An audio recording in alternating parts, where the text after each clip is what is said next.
Selamatkan sepak bola tanah air, PSSI investigasi PON Aceh. Johar Arifin singgung kerja STY, Erick Thohir pasang badan. Dituntut tajam di depan gawang, Sananta janjikan pembuktian. Push like di bawah, lanjut simak informasi selengkapnya sebagai berikut.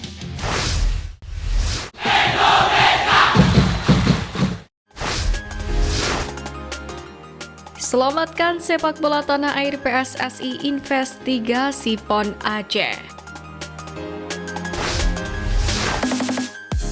Para satuan sepak bola seluruh Indonesia mulai membentuk tim investigasi untuk mengusut pemukulan wasit yang terjadi pada pertandingan sepak bola putra PON antara Sulawesi Tengah melawan Aceh. Dalam hal ini, Sekretaris Jenderal PSSI Yunus Nusi telah mengkonfirmasi bahwa PSSI telah membentuk tim investigasi yang mulai bekerja sejak kemarin. Tim investigasi ini dibentuk PSSI diketuai oleh Ali Mukartono.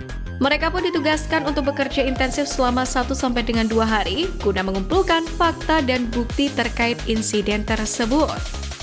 Menurut informasi yang beredar, tindakan pemukulan terhadap wasit diduga dipicu oleh ketidakpuasan pemain Sulawesi Tengah terhadap kepemimpinan wasit yang dianggap memihak tuan rumah Aceh. Namun demikian, Yunus Nusi mengakui bahwa atmosfer pertandingan PON memang berbeda dengan kompetisi Liga 1 atau Liga 2, terutama ketika berhadapan dengan tuan rumah. Untuk itu, sebagai langkah antisipasinya, PSSI kemudian mengambil tindakan dengan menugaskan wasit Liga 1 untuk memimpin pertandingan semifinal dan final.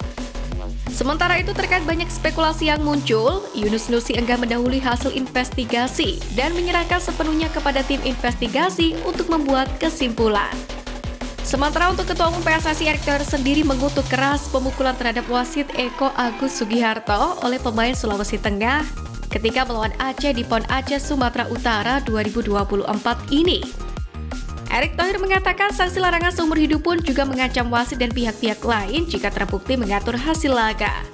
Namun Erick Thohir juga menegaskan pula tak ada justifikasi bagi pemain untuk melakukan aksi pemukulan. Erick pun menilai peristiwa ini mencoreng kehormatan sepak bola Indonesia yang mulai menunjukkan titik cerahnya. Untuk itu, demi marwah dan tidak untuk mencegah kejadian serupa terulang lagi, ia pun menjamin hukuman yang diberikan menjadi salah satu hukuman paling berat.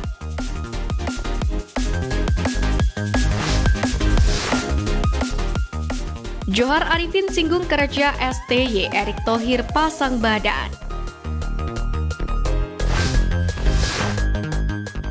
Setiap kebijakan atau keputusan pasti ada pro dan kontra, termasuk apa yang sedang dijalankan STY bersama jajarannya bersama dengan Timnas Indonesia. Bahkan mantan Ketum PSSI yang kini menjabat sebagai anggota DPR RI, Johar Arifin Hussein, turut memojokkan kerja STY terkait pemain. Jika ditarik ke belakang, kita boleh saja bertanya terkait kinerjanya sebagai salah satu insan sepak bola dahulunya. Karena faktanya, Johar Arifin mendapatkan sanksi larangan beraktivitas seumur hidup di lingkungan sepak bola di tanah air, baik di level AFC dan juga FIFA. Sidang ini membahas tentang pelanggaran yang dilakukan oleh Johar setelah menghadiri pertemuan dengan Kemenpora pada 23 Juli membahas tentang kompetisi, pemain dan perangkat pertandingan. Dalam hal ini, Komisi Etik TM Nurlif mengatakan pada sidang kedua ini, Ketum PSSI periode 2011-2015 ini sebenarnya sangat diharapkan kedatangannya. Namun, Johar tetap tidak datang. Meski tak menunjukkan batang hidungnya, sidang tetap dilanjutkan dengan agenda mengumpulkan bukti-bukti pelanggaran. Dalam sidang itu pula, Johar dinyatakan terbukti melanggar Pasal 3 Ayat 1, Pasal 6, dan Pasal 7 Komite Etik serta Pasal 9 Statuta PSSI. Berdasarkan keputusan Komisi Etik PSSI pada saat itu, memutuskan yang bersangkutan dilarang melakukan aktivitas di lingkungan sepak bola seumur hidup. Dan masih ada beberapa keputusan terkait bukti pelanggaran yang melekat pada sosok Johar Arifin. Sementara itu, terkait pendapat miring soal naturalisasi, nyatanya juga sampai ke telinga Ketum PSSI Erick Thohir. Dalam jumpa pers di Direktorat Jenderal Imigrasi Kemenkumham Jakarta pada Kamis kemarin, Erick merespon pernyataan sejumlah anggota Komisi 10 DPR RI termasuk Johar Arifin soal sampai kapan naturalisasi untuk Timnas Indonesia. Menurut Erick Thohir, naturalisasi pemain merupakan jangka panjang. Pria yang juga merupakan Menteri BUMN ini pun mencontohkan banyak negara juga melakukan naturalisasi pemain demi tim nasionalnya. Ini pun membuat PSSI mengambil langkah yang sama. Yang terpenting menurut Erick Thohir, jalan yang ditempuh sesuai dengan aturan. Erick pun memastikan naturalisasi ini tidak melanggar aturan FIFA dan sesuai dengan aturan di dalam negeri.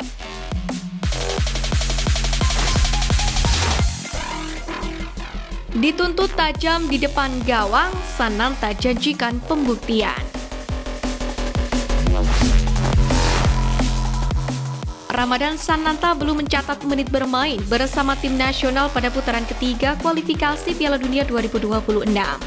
Penyerang berusia 21 tahun ini hanya duduk di bangku cadangan ketika Indonesia melawan Arab Saudi pada 5 September kemarin. Pelatih timnas Indonesia Sintayong lebih memilih Ragnar Oratmangun yang tak tergantikan dalam dua laga awal grup C. Bahkan nama Sananta tidak ada dalam line up timnas Indonesia ketika menjamu Australia di SUGBK. Padahal Sananta sendiri telah menunjukkan ketajamannya di Piala Presiden 2024. Ia menjadi top scorer ajang pramusim tersebut dengan torehan 3 gol untuk Persis Solo. Baru-baru ini Sananta juga menunjukkan ketajamannya bersama Laskar Sambernyawa. Ia menyumbangkan 1 buah gol ketika Persis melibas Madura United dengan skor 4-0 di Stadion Manahan.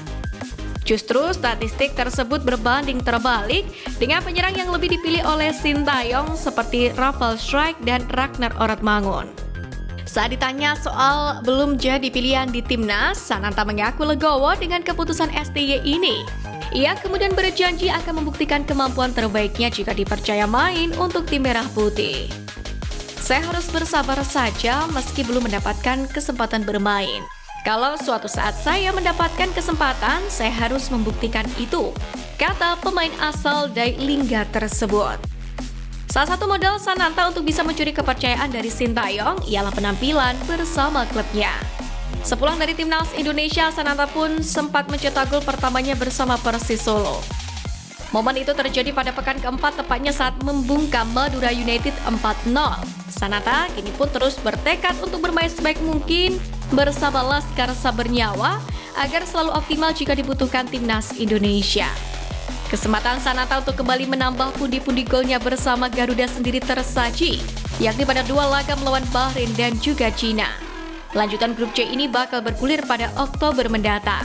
Sejauh ini ex-pemain Persikabo 1973 dan PSM Makassar ini pun sudah mengukir 5 gol dari 10 penampilannya bersama skuad Merah Putih sejak mengukir debut pada medio September 2022 lalu.